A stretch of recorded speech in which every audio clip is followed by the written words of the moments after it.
Hi, welcome to my channel. My name is Jessica and I've been away for a little while as I've been in hospital.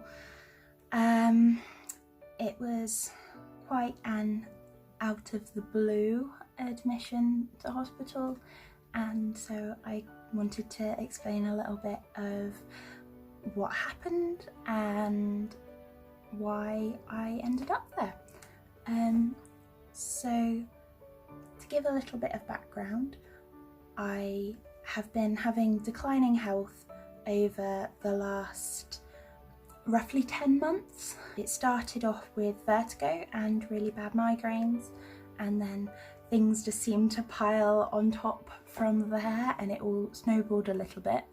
I had increasing issues with mobility, chronic fatigue, just aching pain over my whole body. But I was just about getting by. The doctors sort of were sending me for lots of different tests, trying to find out what was causing this, and we weren't really getting anywhere fast. It was quite a slow process of just discounting different things and trying to treat the symptoms rather than the cause, because we didn't know what was causing the issues. So all of this had been happening over the last 10 months, and then all of a sudden, one Sunday evening, I was sat down and realised that I couldn't stand up. I've experienced a lot of fatigue in my body and aching, but this was different.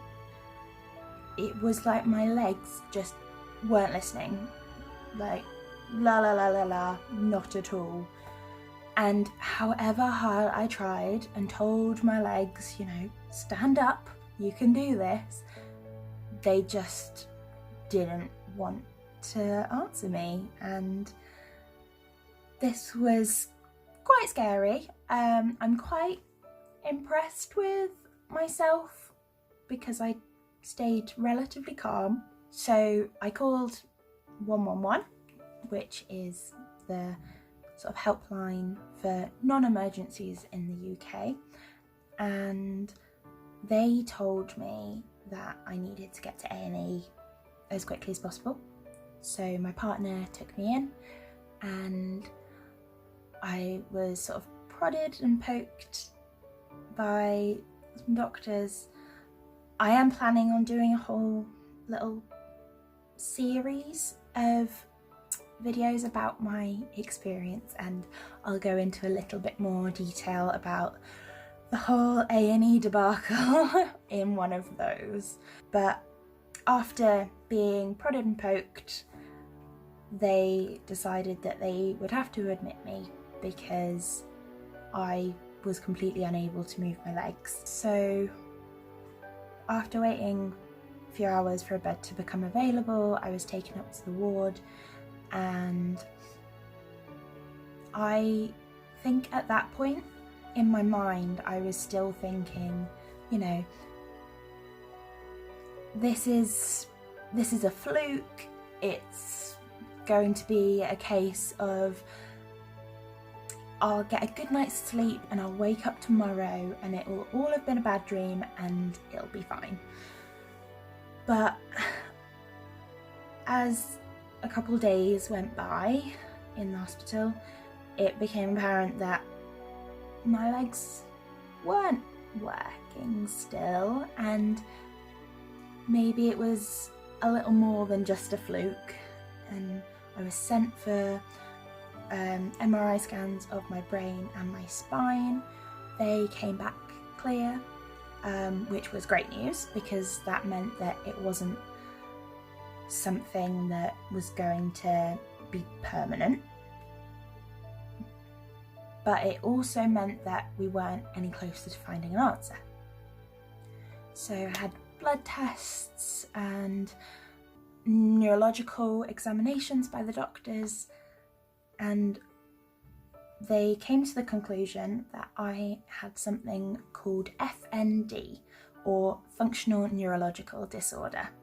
So I'm going to go into a bit more detail in another video explaining all about that, but it was something that I'd never heard of before. They told me I was expected to make a full recovery, which was really great news, and that I would be working with the neurophysiotherapy department in order to relearn how to walk, because essentially my brain had just forgotten how to walk, which sounds a little bit ridiculous, I know. I didn't know that was something that could happen, but I guess I'm one of the lucky few. So after this diagnosis, it was mainly just lots and lots of work with the physios, relearning how to walk. It was really, really hard, but 3.5 weeks later, I had gained enough mobility to be allowed home. So I got home 2 days ago now, and I am so happy to be back and in my own bed and just in my own familiar surroundings.